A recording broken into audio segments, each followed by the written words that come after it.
All right, so we'll start with introductions. Bonnie, I'm going to add you to our panelists here because you're one of our panelists, and I know you're on mute.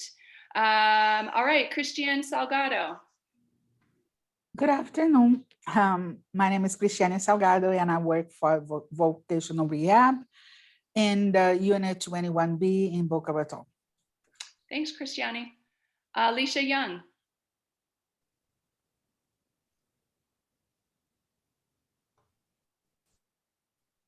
Alicia, would you like to introduce yourself? Okay, we could come back to you. Erica Son. Hi, it's Erica Son. I'm an attorney at Legal Aid Society of Palm Beach County in the Education Law Project. Sorry, they're building a new deck, and so it's like a moment of silence, so I'm trying to be quick. No problem, Erica. Thanks for coming. Sue Davis, Killian. Hi, I'm with the Gold Coast Down Syndrome Organization. Good to see you all. Thanks, Sue. Nice to see you. Jean Malaco. Hey, Jean.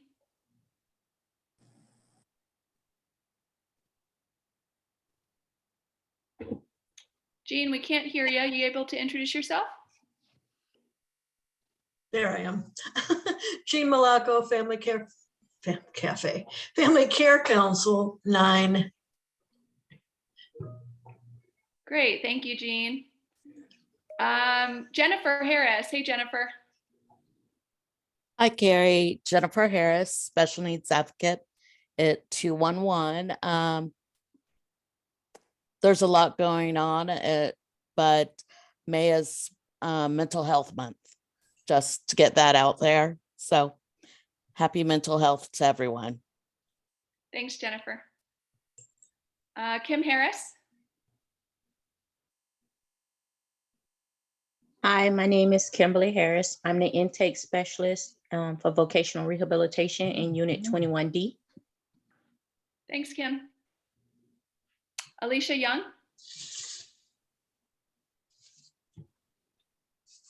Oh, yes, no voice. Okay, sorry. Hi, Alicia.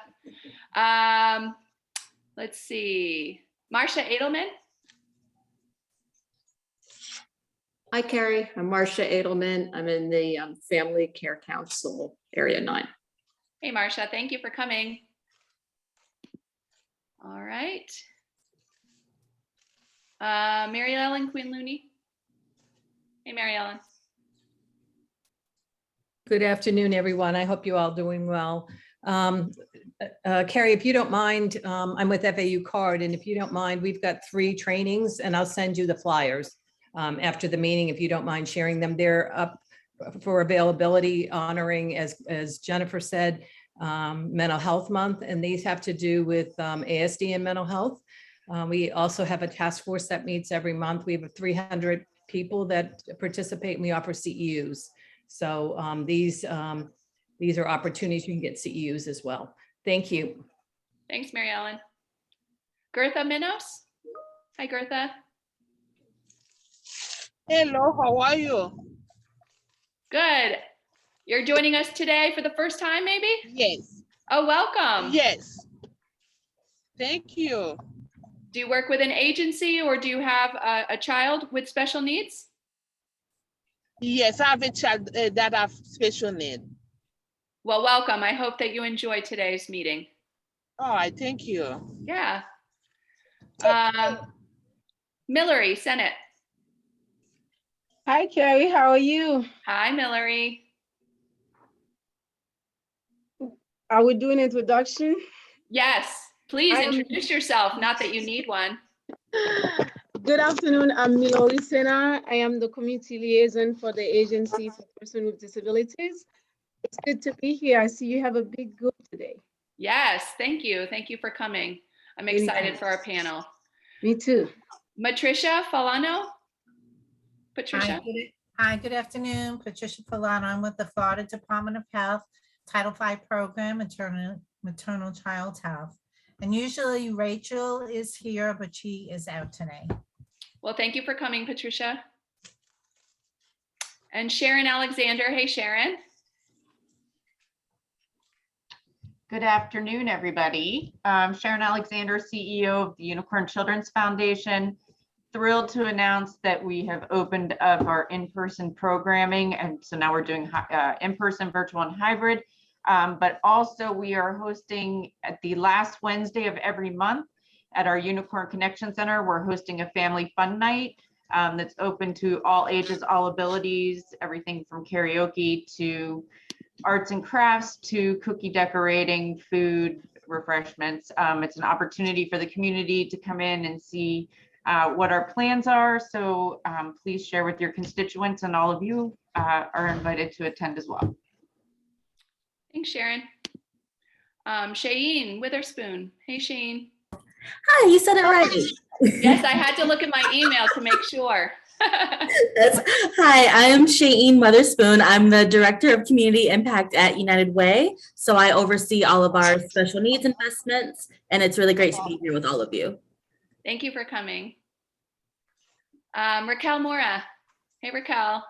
Hello, how are you? It was good to see you in Jacksonville. Huh? That was great organization, great event, guys. It was amazing.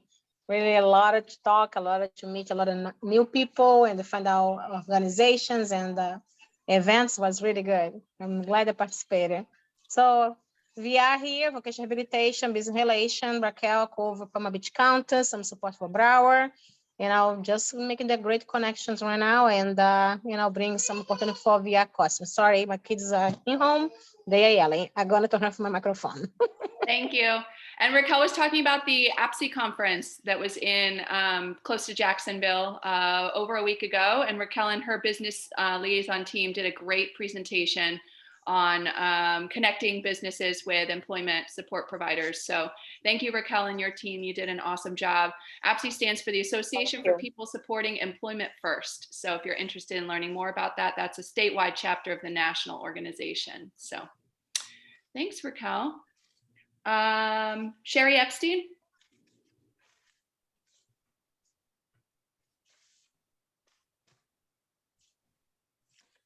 All right, you can introduce yourself in the chat if you're able to. Simone Sterling. Hi, Simone. Hello, how are you? I'm Simone Sterling. I'm with the Early Steps program with Treasure Coast. I'm based in the West Palm Beach office. Awesome, thank you for coming. And Tammy, you're driving in the car. I saw your note. Are you able to introduce yourself? Sure. Hi, good afternoon, everyone. I'm Tammy Lustig. Hi, it's so nice to see you. I'm Tammy, and I'm a social worker at Alpert Jewish Family Service. And I am always happy to plug one of our free workshops. Tomorrow we've got legal planning. So if you're interested in learning about guardianship, advanced directives, special needs trusts, and the ABLE account, please feel free to Zoom with us tomorrow. And I also coordinate our live-in residential housing program. So hot topic today being housing. If any of you have questions about our residential, which is located up in Palm Beach Gardens, please feel free to reach out to me. I'd be happy to hear from you. Thank you. Thank you, Tammy. And Zippy Rosen. Hey, Zippy. Hi, how are you? I'm Tippy Rosen. I'm the special needs community outreach worker at Ruth and Norman Rails Jewish Family Services, which is in Boca. And one of our newest endeavors is we are opening up a therapy and family resource center, which is actually open, and it's a one-stop shop for families with special needs. We're going to offer speech, occupational, physical therapy, ABA. We're going to have a BCBA on staff to do, you know, parenting stuff. We're going to do workshops, parent workshops, my support groups for parents, grandparents, zip shops. If anyone would like to come and have a tour, just reach out to me. We would love to have you and show you what we got. And we hope to start assessments next week. Very exciting. Very excited. Thank you, Zippy. Thank So you. excited for you guys. All right. I think I got everybody. If I missed someone, please let me know. What we'll do now is we will jump into introductions of our panelists. And Bonnie, I see you're on here, and Bonnie Schmidt is one of our panelists, and she's actually at a conference. So my question to you, would you like to go first, Bonnie, since you're available now to share? You're on mute there. Yes, I appreciate that. We're actually in New Orleans for a World Candle Congress as part of our Sensibilities Candle company. So, but regarding SNAC, representing the Ideal Foundation, which is our main foundation, providing work, live, and play opportunities for adults with intellectual and developmental disabilities. And our biggest exciting news is we have just partnered with the Pulte Family Foundation, and we will be developing a community for independent, affordable community similar to Noah's Landing, but on a much smaller scale. So the first home will hold about 18 residents, and we're in the process of securing the land now. We're looking anywhere from Boynton to Davie, so we're hoping to be in that area. I can't really discuss any more about that. We're in negotiations for a few places now, but we are, talking to parents now, and basically not just a waiting list, but meeting people and building them into our social programs so that, we'll be able to vet them and see if they're appropriate for our program. And I apologize for all the noise, but we're literally in the street of New Orleans right now having lunch, so apologize for that. I'll stay on as long as I can. My battery is running down. So if anyone has any questions, I'm available right now. So we would love, Bonnie, can we hear your story from when Jessica was young, your daughter, and growing up, and kind of some of the barriers that you may have faced that led you to becoming a warrior and creating these solutions for not only her, but also her friends and peers? Sure. Jessica's 38 right now. She has intellectual and developmental disabilities, a seizure disorder, and her problems basically started when she was 6 weeks old, and unfortunately a metabolic disorder was misdiagnosed. So the doctors really told me they had little to no hope for her. And for those that know her, she's really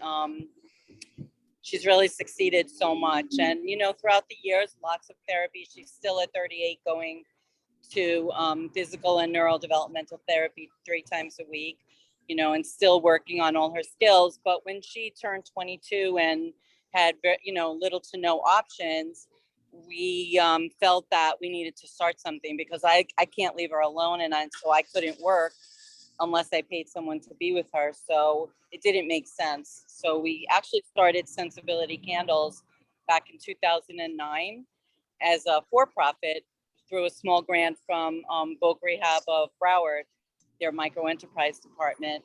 And it's grown over the years a lot.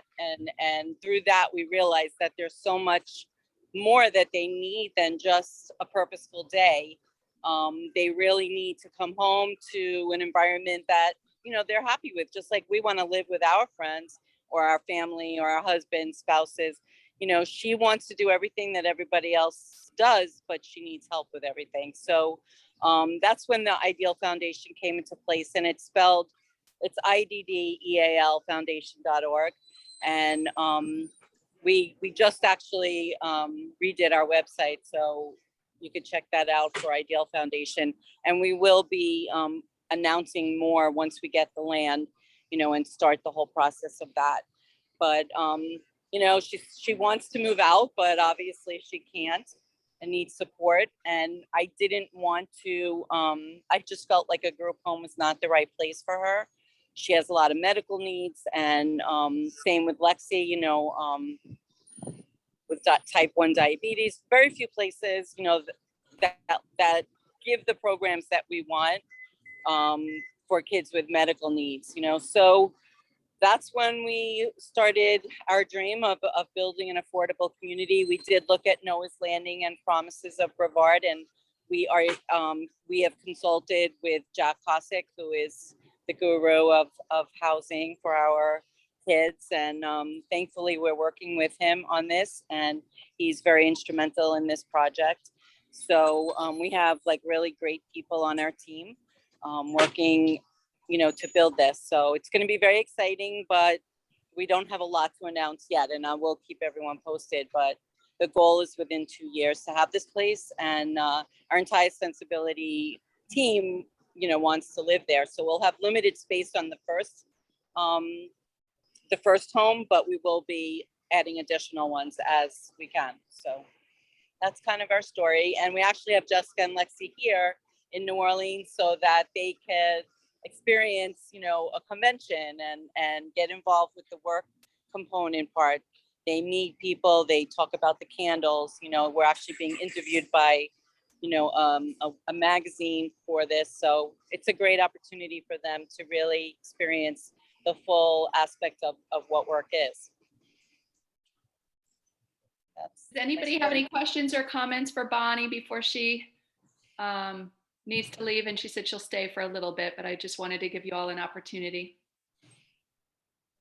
This is Sue Davis-Killian. I was just wondering if, Bonnie, if we could have your contact information to kind of keep in touch. Absolutely. It's Bonnie at sensibility.org. If you could type that, Carrie. Yep, I'll put it in the chat.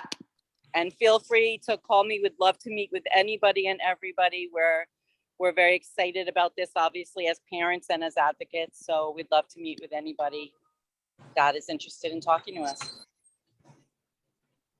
Great, thanks. Thank you.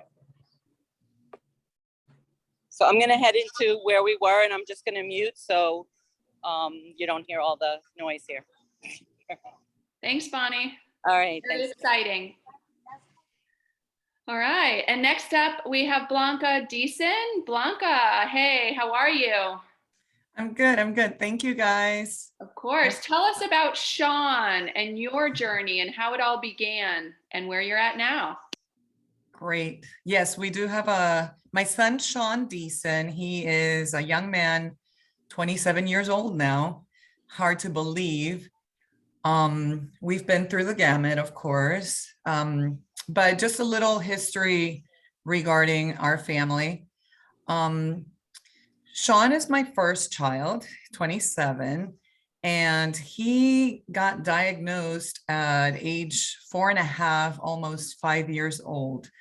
We kind of knew there was something a little bit different about him, but being that he was my first child, I didn't really know exactly, what to expect.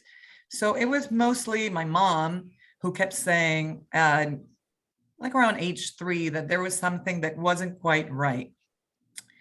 And so he got diagnosed, and he, well, I guess when somebody tells you that your child has autism, back a long time ago, I didn't know anything about autism, to tell you the truth. I had my master's in psychology, and really nobody, like their developmental disabilities was not really something that I studied at all. So I totally started investigating, and I was basically in denial and in major depression for a long time. Finally, I don't know what happened to me, but I became like a warrior. I think what happened was my daughter Nicole was born, and I think, just trying to look at my son Sean compared to Nicole, and just one day realizing that, these both kids of mine are going to succeed, I think just made me have this turnaround. I quit my job. Well, actually, I got recruited to the FBI. And so that kind of started all the assistance from the state of Florida. One of the pivotal moments was because I got transferred to go to training. I needed assistance. And somebody had told me about APD, Med Waiver Services. And so we had put ourselves on the waiting list, but because it wasn't a crisis, I didn't really know about the services. Fast forward a little bit, and then they transferred me over to Virginia, and my husband was going to stay on his own with my son. Finally, I got approval, and that's when things started to happen. So I thank APD a lot. We received behavioral services, intensive, and Sean started flourishing with the one-on-one help, and he became basically my own like advocate. He wanted to be, you know, like a regular boy. Fast forward a little bit, of course, I don't know, some people know that I also became involved with APD. I started an agency assisting people with developmental disabilities, and that kind of became my salvation. I learned everything and anything possible to assist my son. And so whenever I came back from the FBI, I started the agency, and then I applied to go into this program called CDC, Consumer Directed Care. That helped us out a lot. It assisted Sean getting multiple services that he was not receiving, like therapeutic services for, you know, horse therapy and things like that. Well, regarding housing, you know, fast forward, Sean is like an awesome kid. He flourished with all the services that he received, and it's multiple services. You guys all know about it. I mean, you know, speech therapy, occupational therapy, physical therapy, equine therapy. We were nonstop, you know, our schedules were like every day we had to do certain things. Behavioral therapy, there were 40 hours. Gosh, back then, you know, we had to pay a lot, but I'm thankful that now Medicaid and MedWaiver are involved. When he became 18 years old, I needed to find out what to do because he wanted to be just like his sister. His sister was going to move out. He wanted to, you know, have an independent kind of lifestyle. And so I also got divorced. And at that point in time, I needed to think about something out of the box for my son. Luckily, I was able to afford, and we bought a townhome that had 2 separate entrances. So right now, I mean, all the other speakers have something that is, you know, like a lot bigger than me. I'm just, you know, looking out for him. And it's just a townhouse that allows for either his workers to live upstairs, because he still requires one-on-one assistance. Little by little, obviously, we're trying to make him as independent as possible. So in the first floor, it's a separate entrance, and he has his own apartment, his own laundry, his own, everything is all specifically done for him.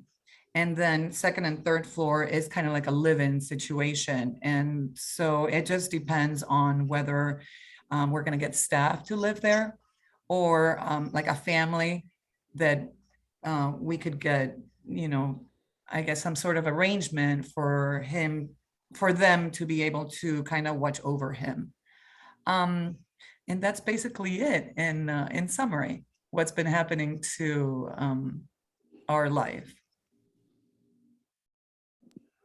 And Blanca, you being a support coordinator, you know, different models and what other parents are doing. How did you come to decide that this would work best for Sean? Well, Sean is basically, he's his own advocate. I don't know if you guys know Sean, but he is very vocal, and he wants to be, like, he thinks he can be president of the United States. So I love that about him. He just, you know, he thinks he can do it all. And so I want him to do it all. And so just having a small environment is what has worked for him. And even though he requires that one-on-one assistance, he doesn't think he does. So I kind of wanted to make it seem as though it's kind of like a natural environment for him. I remarried, I moved out. And so I had to have, you know, a family in the second floor, and they were amazing with Sean. It wasn't a staff kind of, but they kept in touch with Sean. And so that worked out. Unfortunately, then COVID happened. And so I had to bring Sean with me, and because I couldn't find staff to come in and out. So it's always kind of like an evolving plan that I kind of have to always work out. I think, you know, we don't have a perfect system here in Florida. A lot of people really don't like the fact that we, you know, have just not a whole lot of services, but the services that we do have you know, I'm very thankful. I'm still on the CDC plan, consumer directed care, and that has worked wonders for Sean and our family. So, and CDC is basically just, you know, hiring your own people using the state funding. Yes, and well, actually, so I'm no longer a support coordinator. I had to kind of quit. I told you guys I got remarried, and being a support coordinator, state worker, Millery can vouch for this. You're always working. Like I always had my phone in the ear. So I left. Now I'm actually working for Legal Aid Society of Palm Beach County. I'm a social worker there doing the guardianship program. So it's, you know, it's been working well for our family, and Sean is just the highlight of our entire family. We all kind of work together, and he is our, you know, our central, yeah, he is just, and he's amazing. We all love him. Great. Thank you for sharing. Does anybody have any questions for Blanca?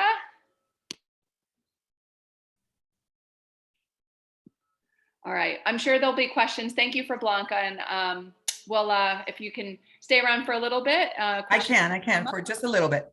Sounds good. All right, Pam, you're up.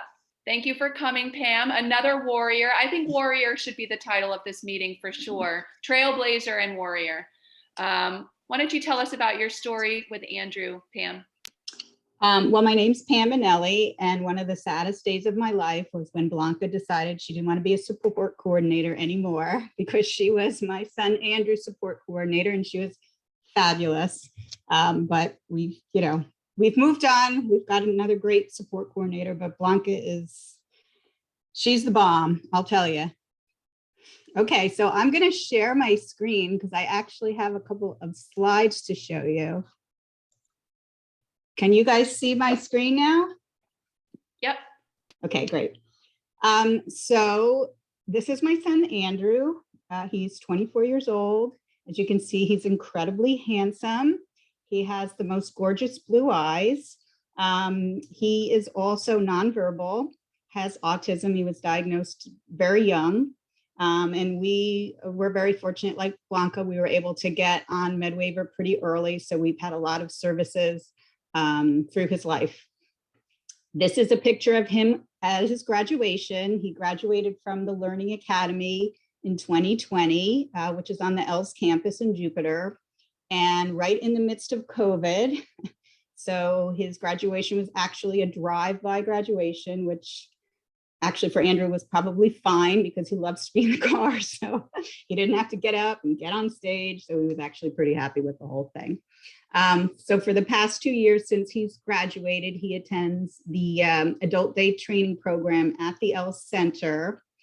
And in 13 days on June 1st, he will be moving into a group home called Babe's House. It is also in Jupiter on Limestone Creek Road.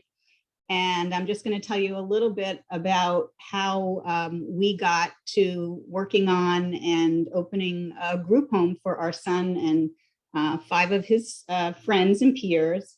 So my husband and I are parents. We've been very involved with Andrew's care, but we're just parents. But we were able to, with the help of a lot of people, raise the money and build a home.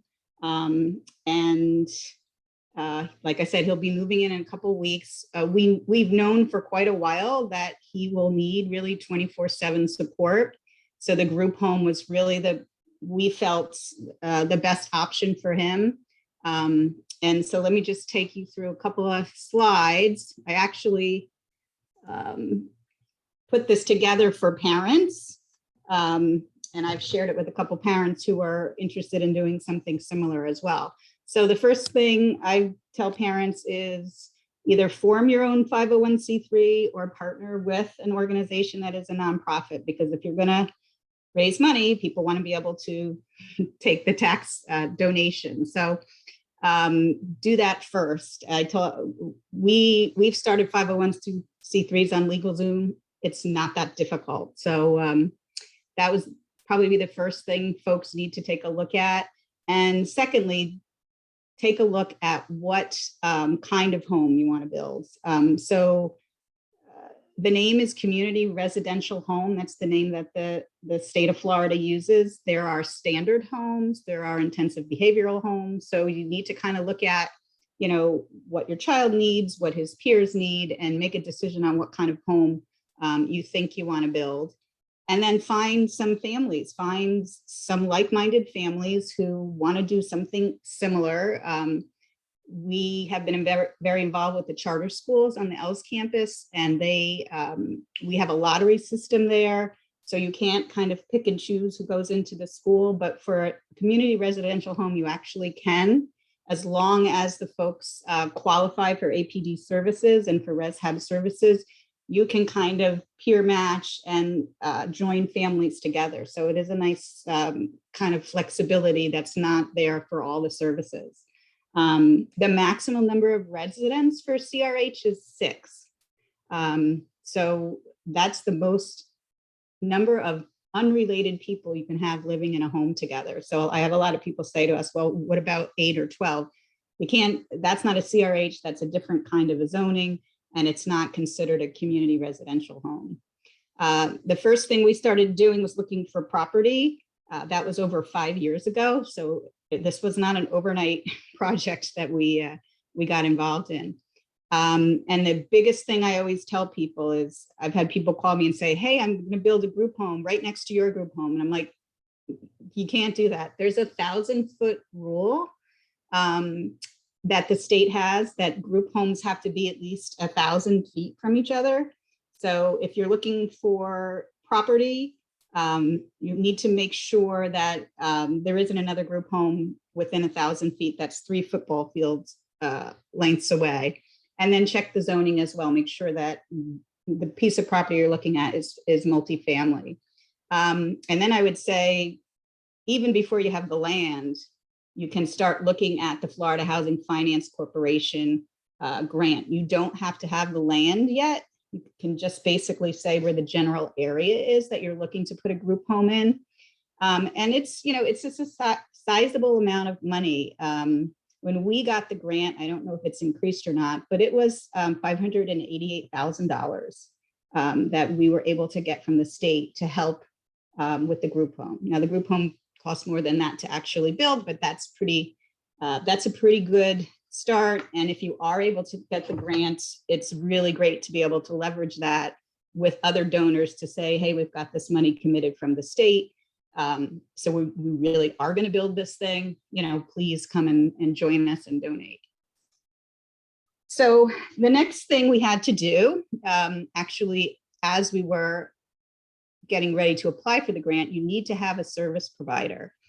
So if you're not a service provider, which we were not, we needed to partner with a provider who already provides residential habilitation services, and they need to have been doing that for 3 years. That was one of the first mistakes we made. We partnered with a partner who we liked personally, we knew him, but he had only been running a group home for 2 years, and that won't cut it with the state. It's got to be 3. And then just keep working with your families, keep fundraising. We did naming opportunities. We had a donor who gave us a substantial donation, and we named the house after her. Her name's Babe, obviously. But we had naming opportunities for every bedroom, for the great room, for the offices. So we got a lot of people who wanted to be involved and wanted to see their name as part of the home, and that works, you know, really well for us. Another mistake we made, looking back, I wish we had gotten this advice, is we contracted with a builder before we got the grant. And then when we got the grant, we had to do a completely new contract, because the grant is very specific about what needs to be in the contract with the builder. So make sure you do that. If you're considering applying for the grant and you've got a builder, maybe don't do the contract yet till you look at all the specs in the grant about what needs to be in that contract with the builder. We got a lot of local businesses that helped us along the way. Some of them did donated products. We got our countertops donated. We got our trellises not trellises. Oh my God, my husband will kill me. You know, the big things that go to the roof. We got those at cost. So we had quite a number of people in the community who wanted to be involved and wanted to donate, not money, but services, you know, and product.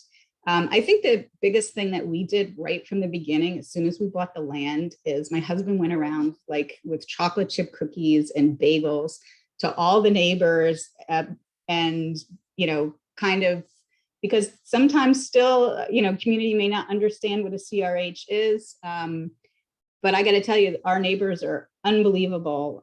Before we were able to open to the house one night, the lights came on. The lady across the street called us at like midnight. And she said, I think somebody's in your house, which they weren't. It was just, but they look out.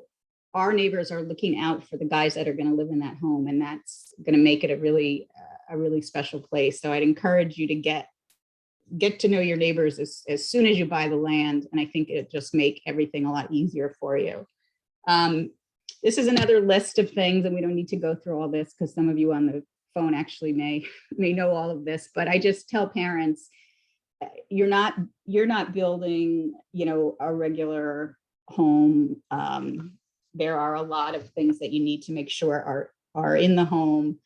Exit lighting, actually fire suppression. Right now, I believe the state of Florida for all new group homes requires a generator. So as you're going through the grant and thinking about applying, really take the time to read through all the specifications, not just the ADA, but all the safety. We put in an induction cooktop for safety. Our entire backyard is fenced, so the guys are free to kind of roam around in the back, but unless they have the gate code, you know, they're kind of contained within the back. We have an alarm system. So we did a lot of things. We also have cameras in the common areas, which again, you need a kind of a special permission from APD to do that, but you can get that. And for us, that's, we think, going to be a really interesting feature of our home.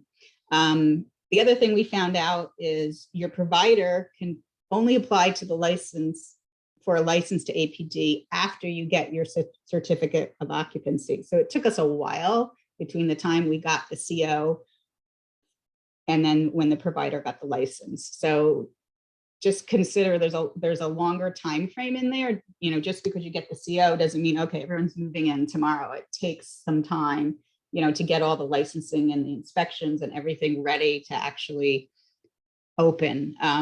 We negotiated a lease with our provider. So the Autism Project basically owns the home, and the ARC of Martin County is our ResHab provider, and we have a lease with them. So we're the landlord and they provide all the services.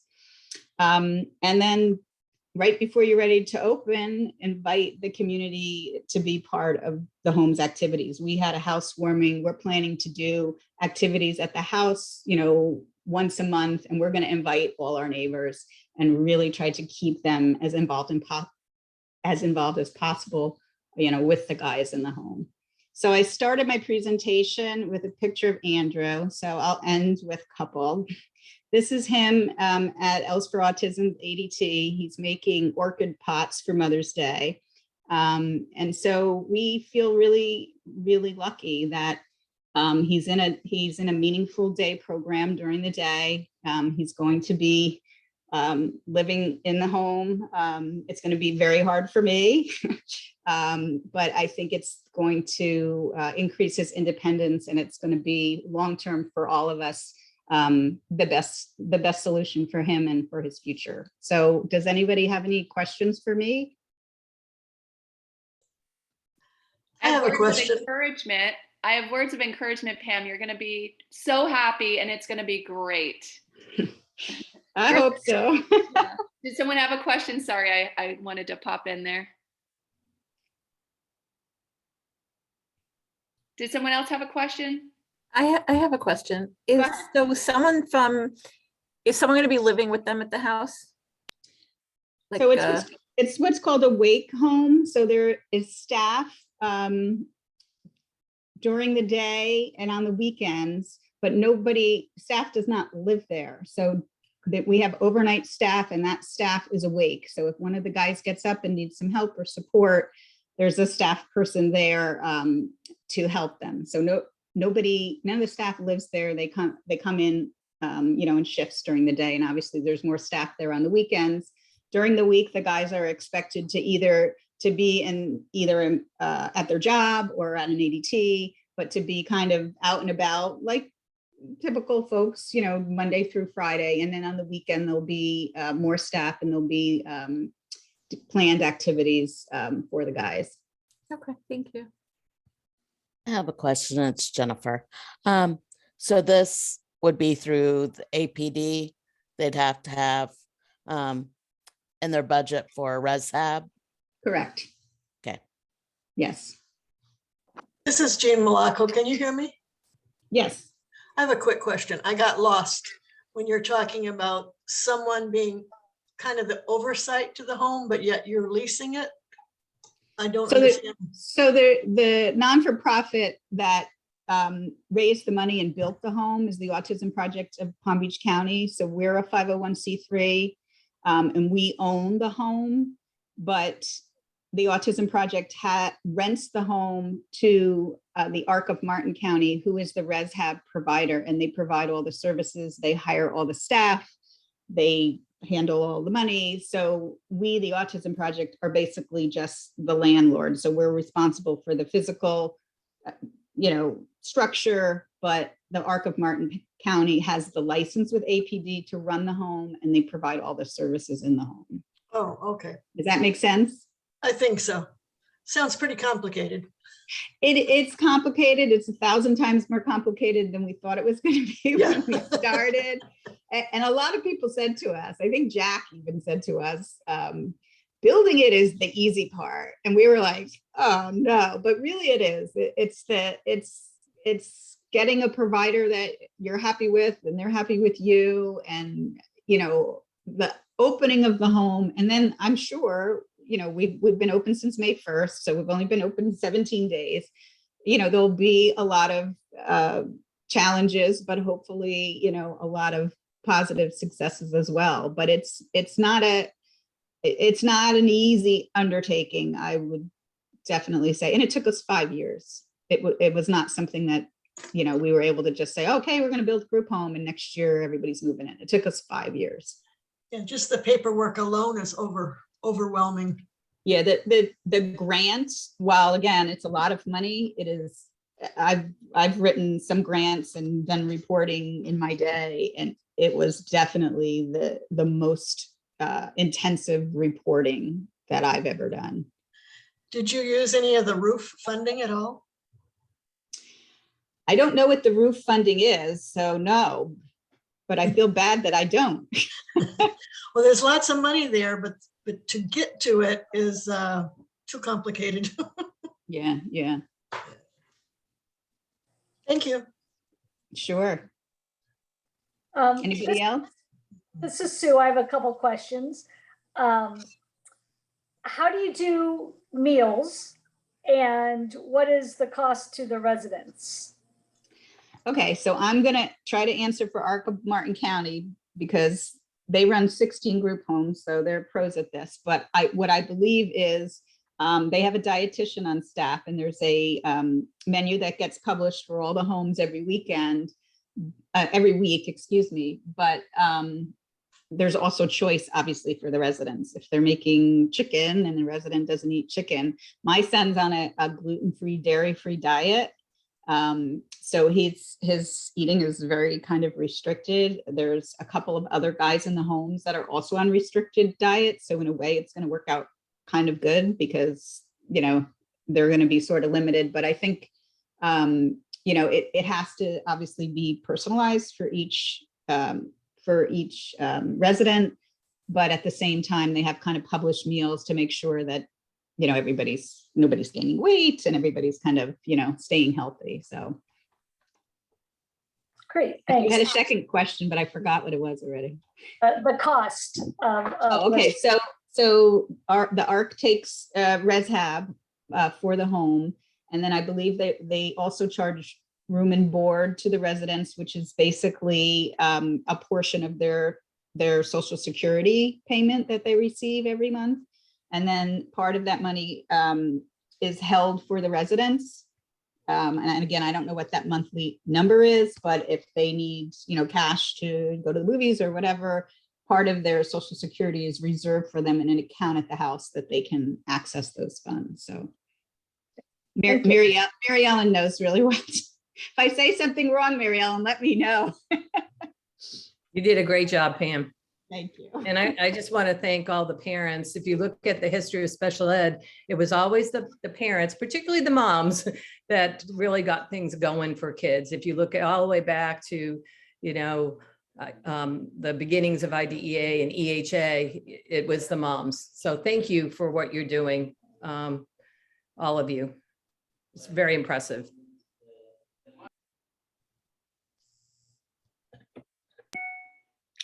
All right, and we'll have time at the end if you think of any questions for Pam or anybody else that has presented. But now we'll move on to Jack. Thank you so much, Pam, for your presentation. I know you very well and we've talked about it so many times, but I learned more through your presentation. So there's so much information to be relayed, so I appreciate it. And Jack, would you like me to present or are you going to present your PowerPoint there? Either way, I added some slides, so let me Okay, go try. ahead. You can Let me present. try, okay? And Jack Kosick, thank you for joining us, Jack. You're very welcome. And Jack's going to talk a little bit about his daughter, Brittany. And I believe Brittany might be the older of the participants, right? Is Brittany in her 30s? Brittany's 38. 38. Doesn't seem like it's possible, but she is. I know, she's young at heart. Let me get back to here we go. Okay, I'm Jack Kosick, and first and foremost, I'm a dad. How do I get it so can I move my screen over? Yeah, here we go. Full transparency, I'm going to talk a little bit about Noah's Ark and Noah's Landing. And I'm one of the co-founders of Noah's Ark and the former executive director of Noah's Ark and Noah's Landing. I've been separated from them for the last 3.5 years and been doing some consulting for residential communities. But I'm going to be talking a little bit about them, but I'm not representing Noah's Ark or Noah's Landing. The other thing is it's really a tough act to follow with Bianca and Pam. You guys are doing great work and it is hard. You guys know it. It's 20 times harder. You said Pam, you were working on it for 5 years. We've been a little bit over 20 years. And so we're sort of the trailblazer. We were the first community in Florida, in Central Florida, to open up as a planned residential community. And it wasn't easy, as you probably can imagine. I want to introduce you to the inspiration behind my perspiration. This is Brittany. Brittany's adopted. We adopted Brittany when she was 13 days old. And I have to say, she's the single biggest blessing of my life, period. We picked her up 2 days before Christmas in 1983, and she was in a little Christmas stocking.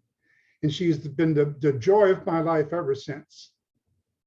But like many parents, your child goes and all of a sudden as they're growing and developing, Brittany wasn't hitting her milestones. She wasn't babbling when she was supposed to. She wasn't, turning over. She wasn't crawling and everything else. And we kept going back to the doctor and they said, Brittany's Hispanic. She'll catch up. Don't worry about it. You just relax. But at 18 months old, the doctor sat us down one day and he said, your daughter, and I hate to excuse the language and the terminology, your daughter is mildly mentally retarded. She'll never walk. She'll never talk. You guys just need to deal with it. Learn how to deal with it or make other arrangements. Your world stops. Your focus stops. Your priorities change. All of a sudden, Brittany became the center of our family. We had a 12-year-old that actually sacrificed quite a bit because of all the attention Brittany was getting. We went through all the therapies and all the things you have to, all the testing and all the battles with the school to get her services. And I just need to say, well, at 18 years old, here's Brittany. She does talk, she sings karaoke, she dances, she water skis, and you can see on the left-hand side, this was her graduation day. She was with her best friend, her dad. So that sort of sets the stage of what my passion was and what I did. Oops. Okay, but what we did is I said when Brittany was 13 years old, I looked to her future and said, what's going to happen? Who's her friends going to be? Where is she going to live? What kind of quality of life she could have? And long and the short of the story, I was in corporate America, mid-level manager for a builder and developer. And I just knew that it wasn't good enough from what I discovered looking into what was available for Brittany at the time. And at the time, there was a waiting list in Florida of 6,000 people. And we said, oh my God, we've got to do something. Well, that waiting list today is over 20,000. So we went ahead and we said, well, what are we going to do? We got, you know, we got to do something. We just can't do the same thing. And I don't know, some of you are old enough. I see a little bit of gray hair out there. Y'all could probably remember the Andy Griffith Show, the town of Mayberry where Andy Griffith grew up. Well, that's what we wanted to do. We said we wanted to do a community that would be like Mayberry. And we wanted to be able to say, okay, everybody's going to watch out for one another. So we put an online survey and we had over 1,600 responses over a little bit over a 4-year period. And here's the top things that what families said they wanted in a community for their loved one. You can see that again, 1,600 responses. Personal safety was the #1 concern. Recreational and social activities, transportation, daytime activities. If you notice, those are all in the 90% bracket, and then it drops down to living close to my friends. But that was still pretty high with 3/4 of the people saying that. And then employment. There's a bunch of other things we had on the survey, but those are the ones we said, okay, we need to focus on that as we start to develop the master plan for the community. Planned communities, when we said we wanted to do this, oh boy, did we hit a nerve, okay? You can't do that. The battle was absolutely brutal up in Tallahassee. You had people that wanted to do a community like that, and we're a nonprofit. Noah's Ark is a nonprofit, and the realization of the whole thing, this was certainly not profit driven, and the numbers after you open up will prove that, but the battle was brutal. There was the people that said, okay, wait a minute, we're not going to go back 50 years and start to build institutions. Here's what they were portraying that we were doing. And we actually had testimony up in Tallahassee when we went up there to try to get a law amended. It says it's an institution. They called it a lockdown facilities. We're going to have people laying and sleeping on the floor, and we're going to have people running down the street negative. It was awful, but we kept persevering. And others said, well, it's going to be like living in a projects. That's not what our vision was, but they never really took the time to understand what we said we wanted to build. We had one of our residents in our first residence. This is Jeff. He lived in public housing and he was exploited. Jeff had a little job, part-time job. He'd work a few days a week and he had an old beat up pickup truck. And his neighbor in the housing project he lived at in Plant City was talking to him one day, says, hey, Jeff, why don't you get yourself a new truck? And Jeff, his parents lived a couple hours away. And he says, well, I don't have any money. He said, well, you can trade in your truck. So Jeff got the title to his old truck. He says, this guy said he had a friend at a car dealership. Took him down there. Jeff traded his car and got him a brand new pickup truck. And he was proud as a peacock up until the time that he didn't understand that he had to make payments. So one day Jeff hears a noise outside his apartment. He goes and he's thinking somebody's messing with his truck. He goes out there. 2 guys jumped him, and you can see what he did. And this is after he got cleaned up. And they took the $1 bill that he had in his wallet. So public housing is certainly not a good choice, in my opinion, for our population. And then we talked, there's a reference earlier about when individuals hit 22 years of age. There's where the disconnect happens. And some of the parents that are online right now, that's in the future. And many times you don't really think about where's my son going to live or my daughter going to live, because they get services. They're gone during the daytime, Monday through Friday, And the school is sort of taking care of them and helping them. But then the one day that comes and all of a sudden the yellow bus is not out by the curb. You say, now what am I going to do? What's next? They become disconnected from their real friends and their classmates. So the burning question, oops. Well, I went all the way down, didn't I? Sorry. Hopeless. Best describes how many families with children with developmental disabilities feel. Because when you get to that point, you say, what's going to happen? How's Brittany going to live? Is she going to have enough money? And up until recently, there's not been really good opportunities or not choices even for people as far as residential, not good choices. Letting go. Somebody made a reference a little bit earlier ago about letting go. And I could tell you, this was the hardest part, one of the hardest experiences you'll ever have. About the time Brittany turned 18, she started a transition class at Florida Southern College. And it was a specific class with 10 people, a teacher and a paraeducator, and it was integrated into the lifestyle of the college. Two of the students audited some courses. They could attend the meals there, they could attend the activities there, and they had a college kind of experience while they were learning independent living skills. Ann Landers, I don't know. Is the copy being covered a little bit there? It is? No, we could see it. It's Okay.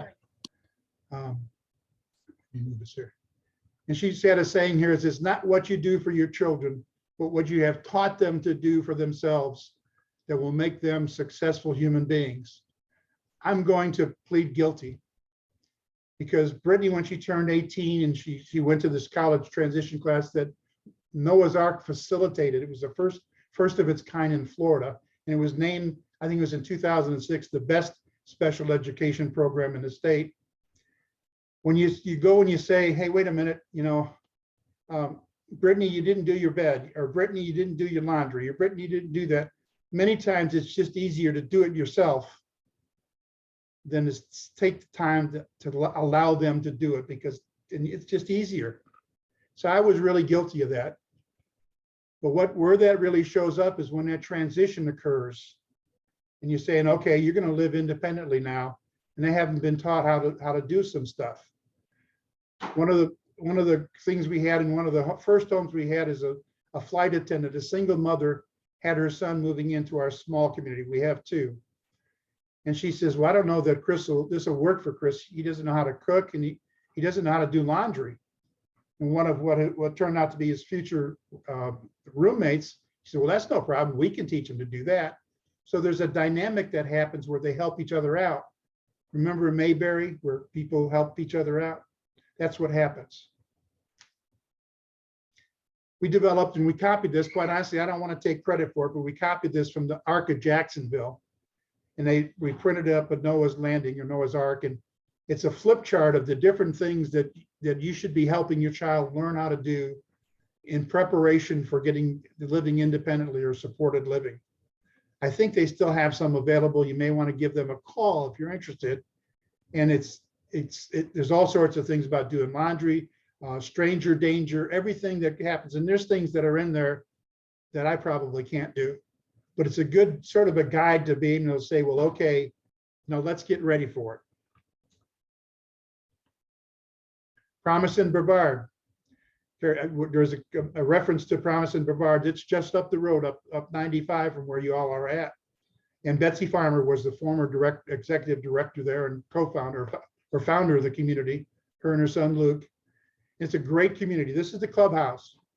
It's about 13,000 square feet. And they opened in 2017.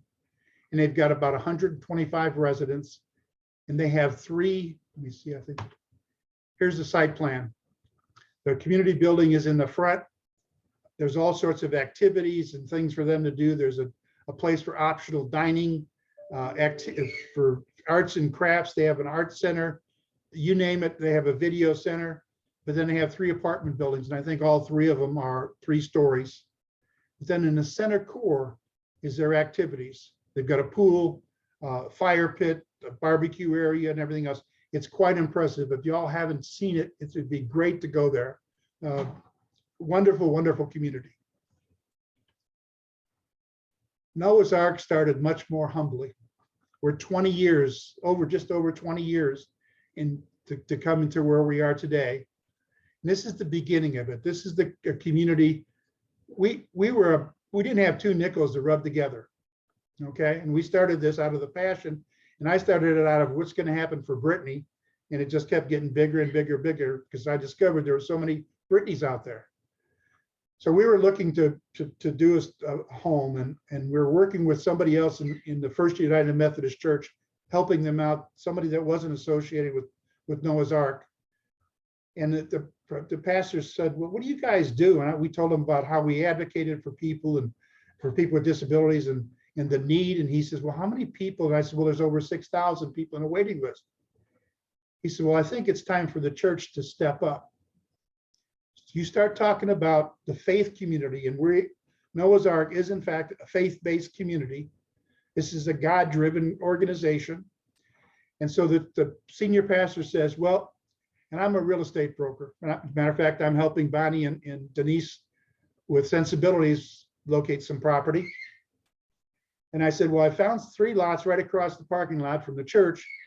And I said, the guys, I negotiated a really good price for this thing, but again, we didn't have any money.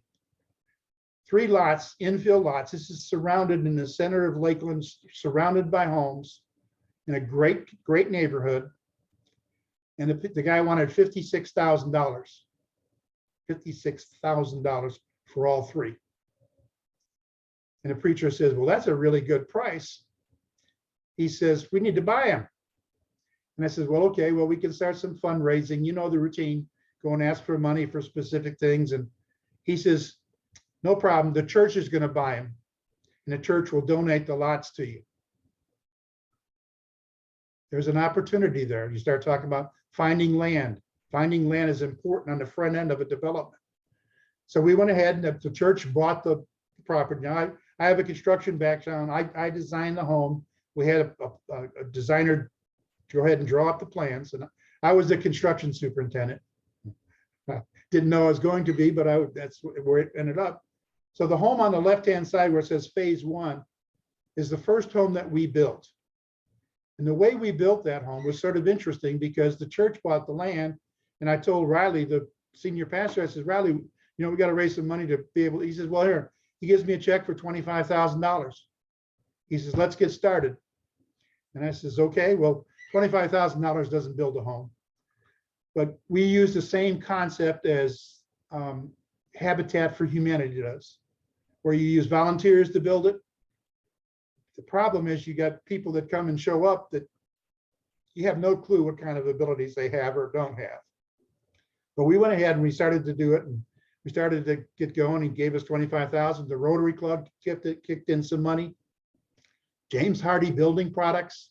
Those are the guys that do the concrete and fiberglass siding and trim that termites don't eat and everything else. They donated all the siding and all the trim for the house. We got people to donate the shingles, somebody else to donate the finishing of the concrete. And all of a sudden this became a community project. It took us 9 months, working half days on Tuesdays and Thursdays and all day on Saturday using volunteer labor. Because we wanted to build one house because quite honestly, I have a real estate broker's license, but I've never done the property management part of this. And we didn't know how this was going to work. How can people actually afford to pay their thing? So, and how do we charge rent? So what we did is HUD, Department of Housing and Urban Development, says that an individual can pay 30 to somewhere around 35% of their income and be affordable housing. So we took 30% or 35% of their income and SSI income. Today it's $800, right at $800, and 30% of that is $240. So that's the rent. Where can you find any place to be able to rent it? Now it's shared common area, and you rent a room, and each of the homes have 4 bedrooms. Okay, the red flag's going up, say, wait a minute, you can only have 3. We'll go back to that in a second. So, but we found out that they paid their bills. They had enough money because we only charged them ridiculously low rent. They were able to afford that, plus be able to buy groceries, plus some money to have some money for activities. And we're a nonprofit, so we're not driven by what's the bottom line of our profit and loss sheet. So we learned, and we worked on that for about 5 years, and we said, okay, we need to expand this thing because the house on the left-hand side is on one street. The house on the 2 houses on the right are on the next street. They shared a backyard. And so we said, well, okay, let's see if we can raise some money to go ahead and build a second home, maybe a second and third home.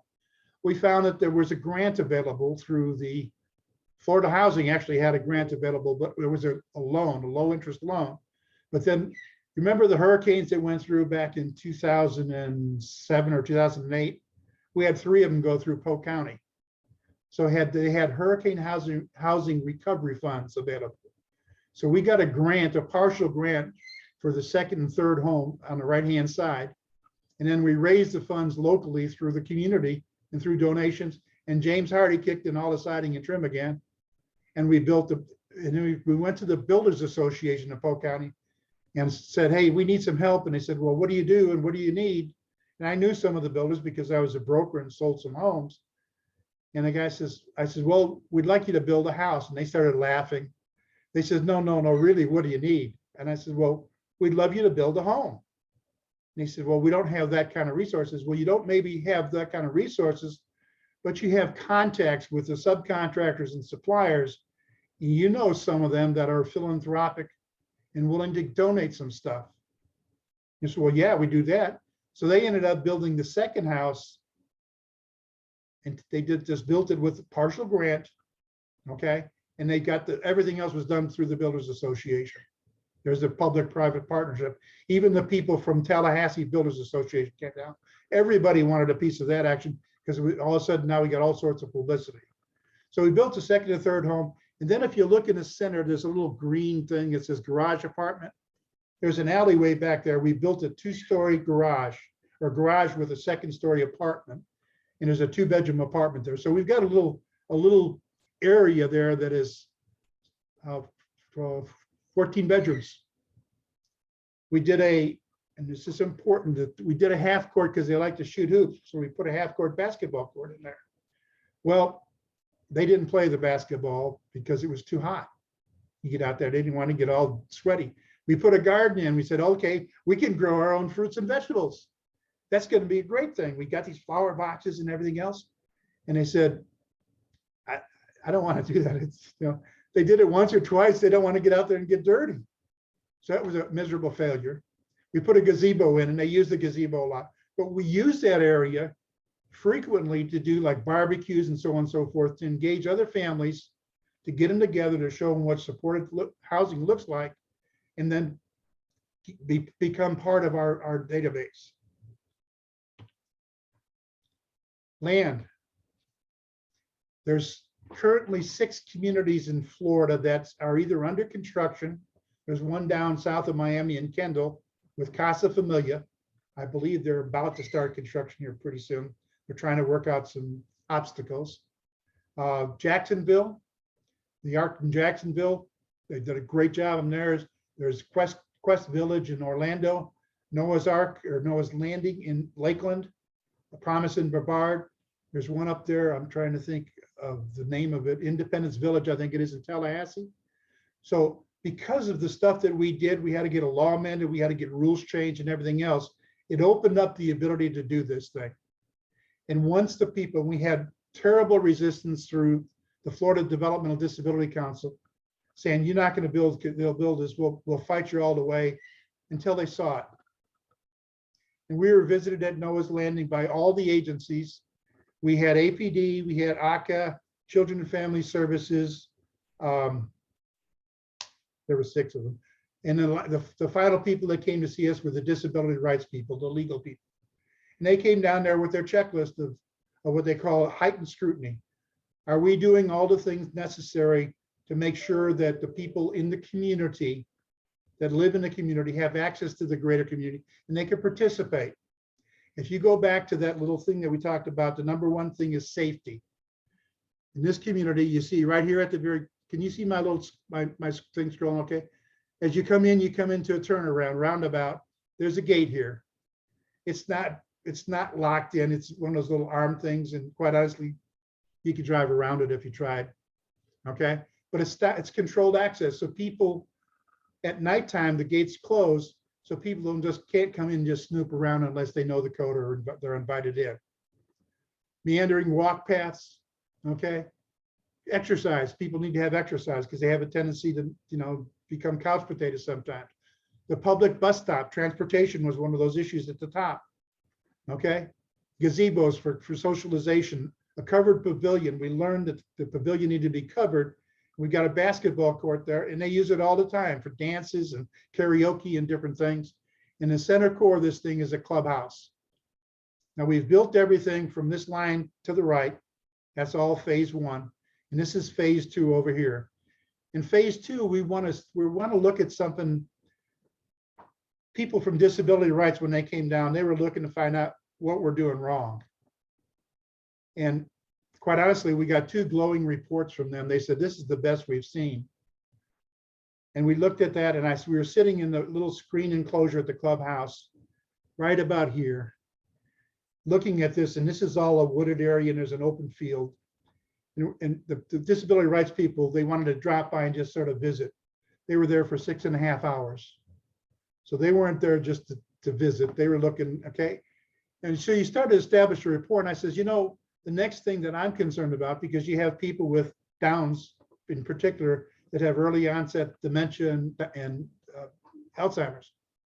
So we need to sort of look to her future. I said, what happens? And Brittany, if you look right here is the house that I picked out for Brittany. And I took her there during construction. She says, no, Dad, no. Because there's a lake here and it's beautiful. You look out her bedroom window, it's a beautiful lake. She says, I want to be right here, right next to the clubhouse. So Brittany lives right here, right next to the clubhouse. She has a 2-bedroom unit. And these apartments are 1, 2, 3, and 4 bedroom. But it addresses all the things that we found in the survey of what parents want. Okay. What does it look like? I should go back for just a second. If you look at this, the road system comes to the outside. Okay, there's one little short road here, and there's a little road that comes up here. And it's just a co-housing concept where the homes actually are turned backwards and the back of the home faces the roads and the fronts of the homes faces the courtyard. And so when you leave your home, you go into the courtyard and you walk down a meandering path to get to the clubhouse or the mailboxes. So that sort of facilitates crossing paths with your neighbor. And they're used, and then plus it's their walking paths, and they're used all the time. This is what it looks like when you're standing sort of at the clubhouse looking down one of the courthouses. And this is a pretty accurate rendering. It really has turned out really nice. And we've mixed homes where we have single family homes, some duplexes, triplexes, and stacked 4plexes. And so they're all mixed together. But they're not like, we didn't have a section that had single family homes where families of wealth could buy in or be over here. And then people that maybe didn't have as much money lived in an apartment over here. They're all mixed together, again, with the Mayberry concept of neighbors helping neighbors. That's the front of the clubhouse. Covered area, you come up there and we've got 4 vehicles for transportation. In addition, there's a bus stop. We worked for 3 years to get the Polk County Transportation Department to put a bus stop at our entrance. And I talked to Tom and the director of the transportation, and he said, Jack, we'll try it because there was a bus route just maybe a quarter of a mile down the road. He says, we'll try it, but if it's not being used, we can't continue it. And it turns out it was the most used bus stop on that route. Our guys, we did lessons on how to take public transportation. We sort of did those kind of things to facilitate being able to have access to the greater community. And there's people there all the time. And there's one block residential street that there's 25 houses on, and some of the people there take the bus to go to work. So instead of going across the highway to catch the bus, they come to our entrance and catch the bus. It really works out well. There's the pool area. people say, you really want to do a pool? Isn't that dangerous? If you look real close, it's a zero entry beach entry. So people with mobility issues can get in without having to have a lift to pick them up and pluck them down in the water. And there's no lifeguard. This is a swim at your own risk, just like any other apartment complex. There's a sign posted with rules. And was it difficult at first? I was the executive director, okay? And we moved 126 people in 90 days, and it was complete chaos. I wouldn't recommend that you do that. We only had a staff of 8 people, but we did it, okay? We had, the contractor was behind getting the house done. The painter was in there doing paint touch-ups. The furniture was being delivered. They had to put them in the center of the room because the walls were wet. The furniture was, or the moving trucks were coming in with the people's belongings. The people were trying to move in, all 126 people. It was great. It was really incredible. You get to know the fabric of the people, and you get the Mayberry thing where people were helping other people move in. It was incredible to see that. Socialization, they have parties there all the time. They have an activity schedule. We showed some people recently, we gave them a tour out there, and they said, this looks like more of a country club kind of activity schedule than it does a community like a residential apartment. Here's a view from the sky. Here's the clubhouse is here. Okay. Brittany lives right here. People come in, there's the turnaround. Here's the pavilion, the pool, and everything else. Interesting enough, we talk about NIMBYism, not in my backyard. It's a concern. Okay. One of the things we had to get a law amended. We made reference to the 1,000-foot rule. We were able to get chapter 419 amended. It took us 2 years to allow for more than one licensed facility. This is non-licensed. Everything we've done so far is non-licensed. To get, because in the future, if we need to get something with elevated, like a group home or assisted living kind of home, it'll be licensed. And the guy said, well, you have to have 1,000-foot separation. Well, that would mean that we'd have one home way over here and another home way over here. And why? That just didn't make any sense. And so we got the law amended that says in a planned residential community, you have to have certain criteria of 8 acres or more. You can have more than one licensed facility next to each other. The 1,000-foot rule doesn't apply. So that took a lot of effort to get that done. Now, question came about cost. Now, and I'm not going to speak to cost for the other communities because they're all higher than Noah's Landing. Here's what it costs to live at Noah's Landing. The average rent to rent a room, because it's shared housing, is around $475 a month for the rent and includes utilities. There's a cable television and internet fee of $40. It's a little bundle package. And then there's a lifestyle enrichment fee. How do you pay for the staff to do the activities and stuff and supervise activities? It's optional. That's a little bit difficult because having it optional, if you people have got enough people that don't participate in that, then you don't have money for the staff to do enough like we wanted it to. But it's $235, and surprisingly, the overwhelming majority of people pay that fee. So it's about $750 a month on the living side. Then you need to look at groceries and dining. And I looked at 2 people that I'm representative payees for out there. They spend around $500 a month. We have a dining room, a large dining room with optional dining. And they do a Monday through Friday lunch and dinner. And the lunch is like $5. And the dinner for the people that pay the lifestyle enrichment fee, okay, the dinners are $7.50. If you're not paying the lifestyle enrichment fee, they're $9. But on average, people spend probably on the high side $500 a month. Plus, they need some spending money, and that's just. I took Brittany's, and that's pretty generous. So if you looked at the two, you've got about $1,600 a month to live independently in supported living. That does not include direct support services. That's all done by outside people through the Medicaid waiver or through private pay. I can tell you that our friends down at Casa Familia, they've put together, structured a program with an outside firm, an outside company, to do services, sort of a bundled kind of services. And I think they're talking somewhere around, get it right, $1,700 a month. That includes supported employment, transportation, adult day training, or whatever they do, whatever that is, it's like a flat kind of fee. And that may vary just a little bit. That's it. I tried to talk as fast as did I do okay on time, Carrie? Yeah, absolutely. A lot of information. Thank you, Jack, for sharing. Does anybody have any questions? We'll open it up for questions first. I think they fell asleep. No. I have a question, Carrie. Go for ahead. Jack. Jack, I think you said before how you were able to put 4 people in a unit because I thought only 3 were allowed for supported living. Yes, I did say that.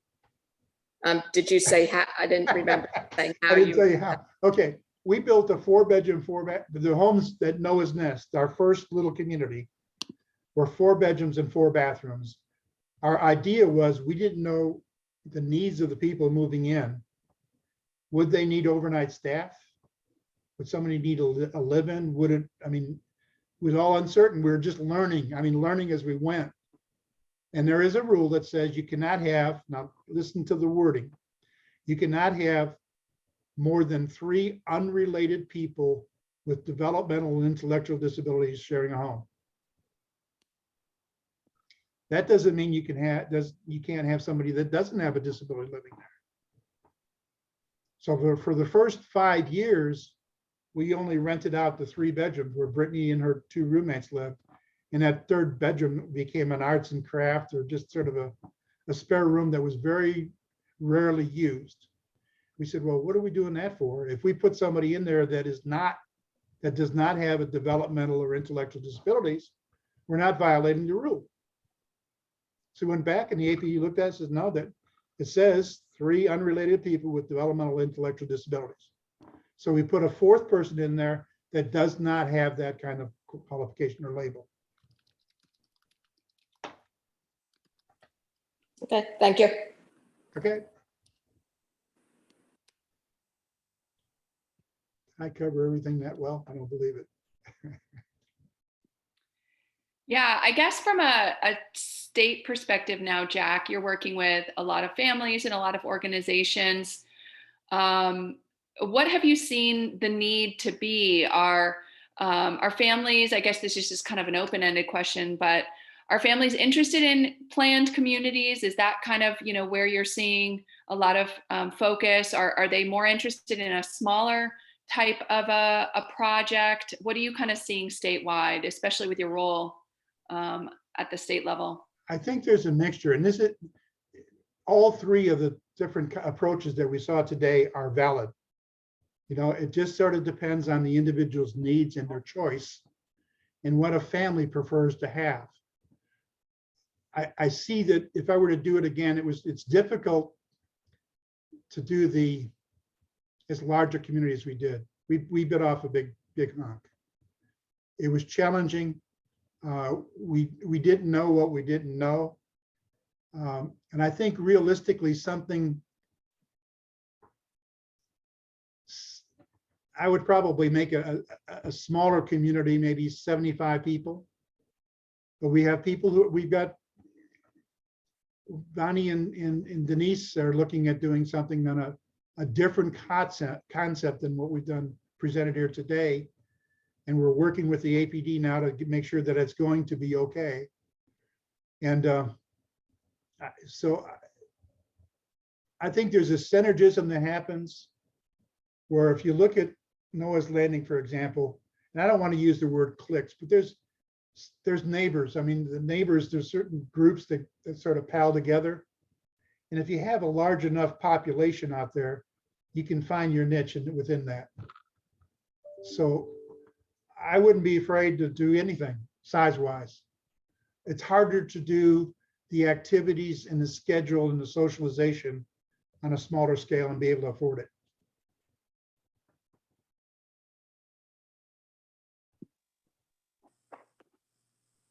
Great point. Any other questions? This is Sue from the Down syndrome organization.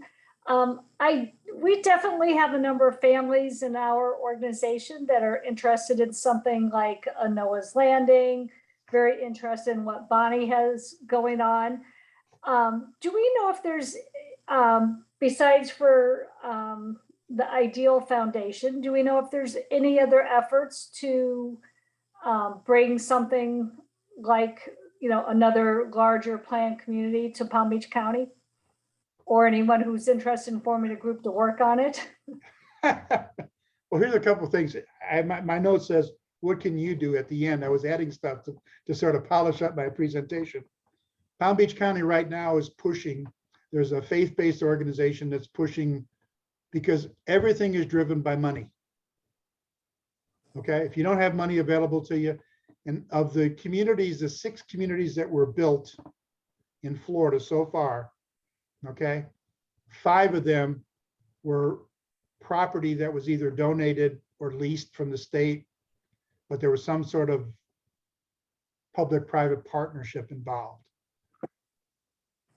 I don't know of another, I mean, the people that have been pushing this funding thing are going to looking for a referendum, I think, this fall for a half-cent sales tax in Palm Beach County to be able to fund affordable housing. Their focus has been for the last 2 years, because I've been sort of in and out with that. Their focus is homeless. Okay, and there's a huge need, and I'm not going to knock anybody, because there's needs all over the place. But if you look, and the Florida Developmental Disability Council, going to go back to a different story a little bit. They opposed us, Noah's Landing, vehemently. I mean, the last day of the session of the first year, we were already approved by the Senate. We got on the floor of the House for a vote, and they got to one of the representatives down from your area to stop us because they kept asking questions, and they finally tabled it because they didn't understand this thing was moving too quickly for them. Right now, I've been working with an organization in Broward County and one in Palm Beach County, and we have 2 potential possibilities, one in each. The property cost is just crazy. That's where it's crazy. You need to look at what's available through the county. You need to look at what's available through the faith organizations. I was looking through, talking to somebody, the churches right now, there's a number of churches that are hurting and closed. There was a church in South Central Broward County that was owned by the First United Methodist Church in New Lauderdale. Is there New Lauderdale down that way? That sold for about $1 million less than what it should have. Okay, but they wanted to liquidate the property pretty quick.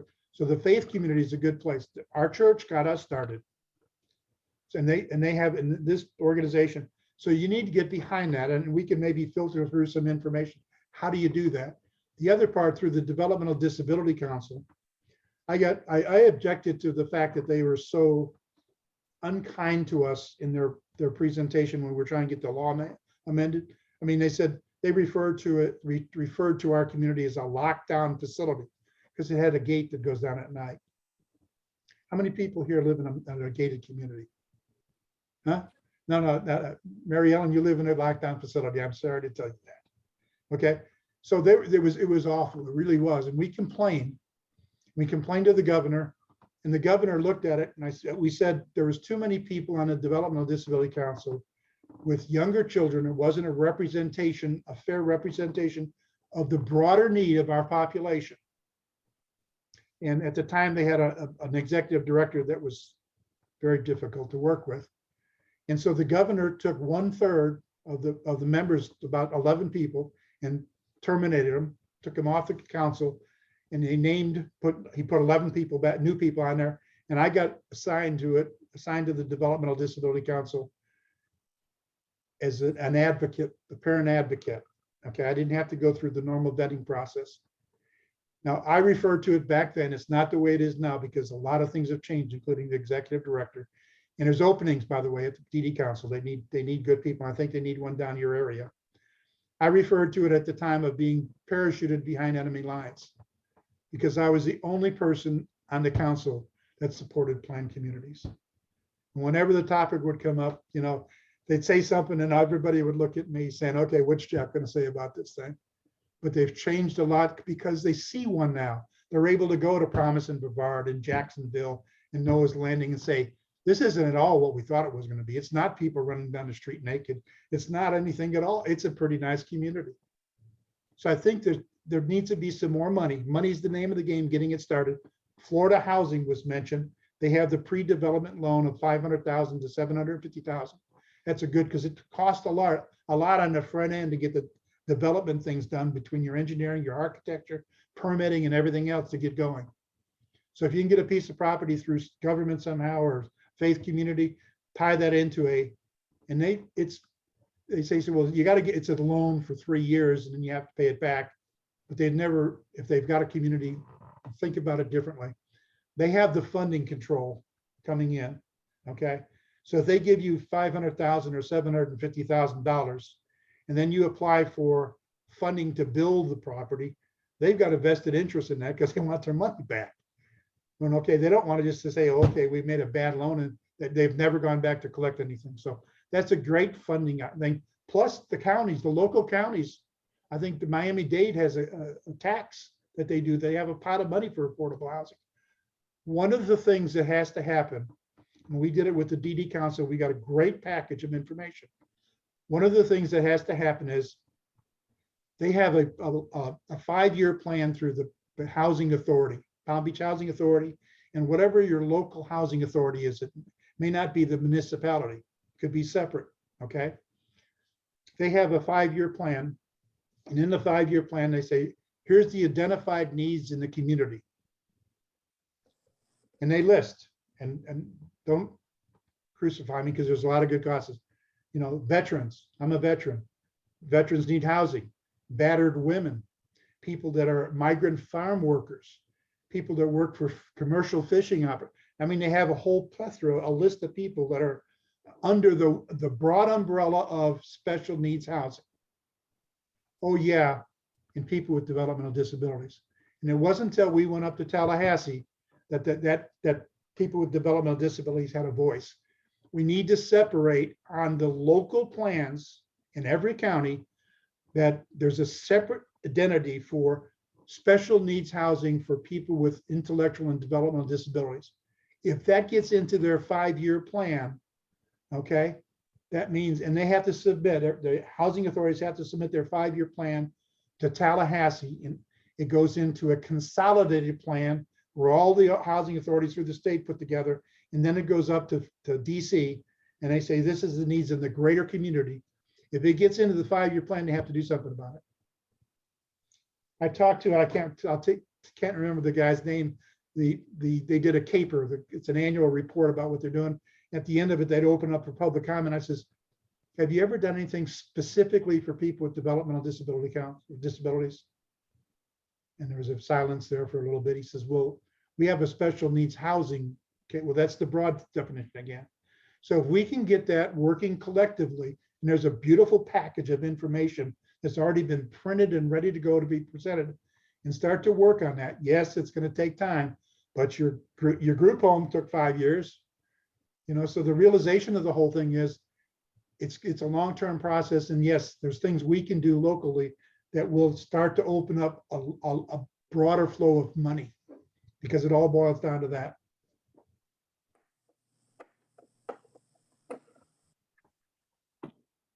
And do we know, is there anybody else in Palm Beach County working on this? Not that I'm aware of. A couple years ago, well, it had to be 2 or 3 because it was before the pandemic. The ARC locally had a guy from the ARC in Jacksonville come down and do a presentation about the, the Arc Village in Jacksonville. And at that time, I know the Arc was talking about looking for land and they were trying to plan something. I have not heard anything since then because, pandemic hit and everything came to a stop. So anyway, just I'm very interested in banding together with others to make it happen here. Well, we have and I can't really talk about specifics of it, but we have a very warm lead on some property in Palm Beach County in a great area. And who is we? I'm working with Bonnie and Denise Oh. at Sensibilities. Good. Okay. I've been working with them on and off for probably 3.5 years, something like that.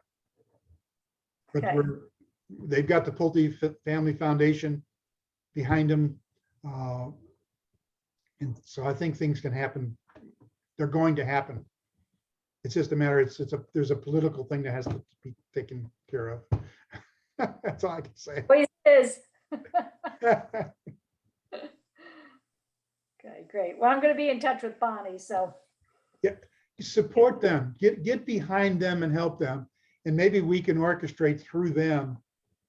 I'm in Lakeland. It's 200 miles for me to drive from here down to there. We can make this happen. We can get a community built.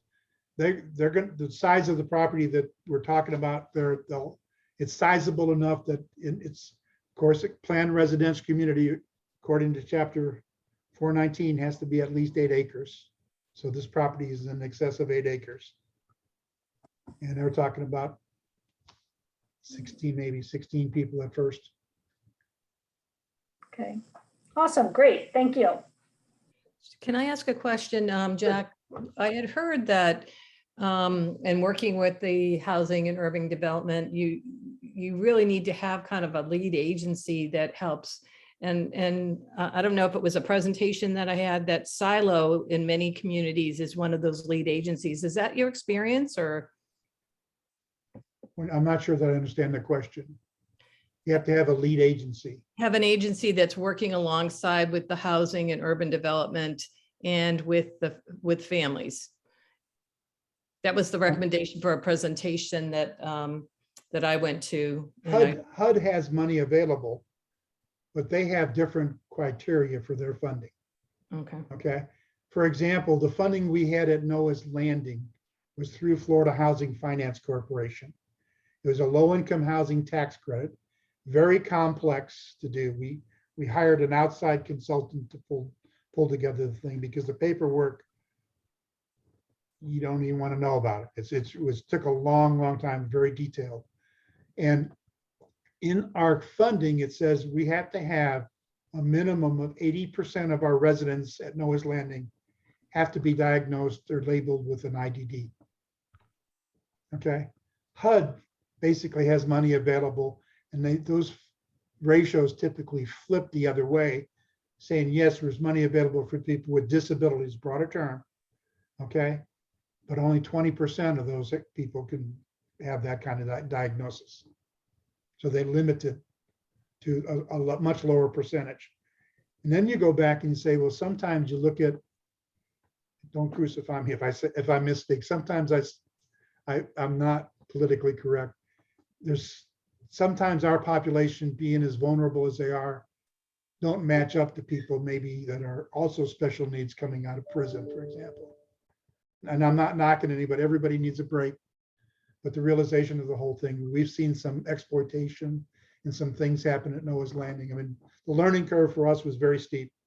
And we've been sharing it with anybody that wants to listen. So you have to be careful on how you approach it. And the guys up in Jacksonville have done a great job at their community. Jim Whitaker, I guess, was the guy that came down.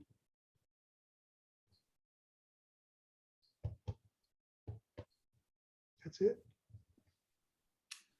Wonderful. Go ahead, Mary Ellen.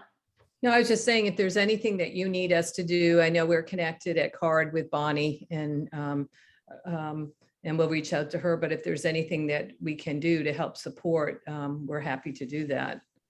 They're going to need, that's sort of the guidance I have, that everything is triggered once you lock onto a piece of land.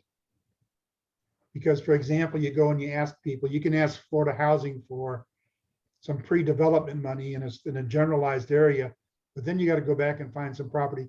Give you an idea of, and again, I'm a real estate broker, and I've been a real estate broker for years, a long time, okay? And the realization of the whole thing is the property up in Polk County, you can buy an acre of commercially or appropriately zoned property up here for about $100,000 to $120,000 an acre. It's open here in Broward County, and I've done extensive searches for property down there.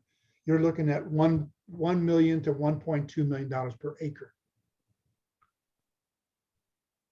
If you have to buy the property and put it in top, and this is not a moneymaker, you can't really have a mortgage.